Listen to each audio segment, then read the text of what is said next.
Мәшһүр жүзіп көпейұлы 5 қымбат.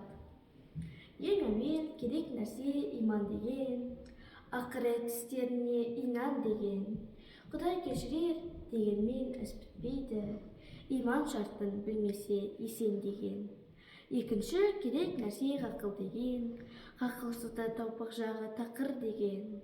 Аз іске ашуланып дінін бұзар, иманын кәпірлікке сатар деген.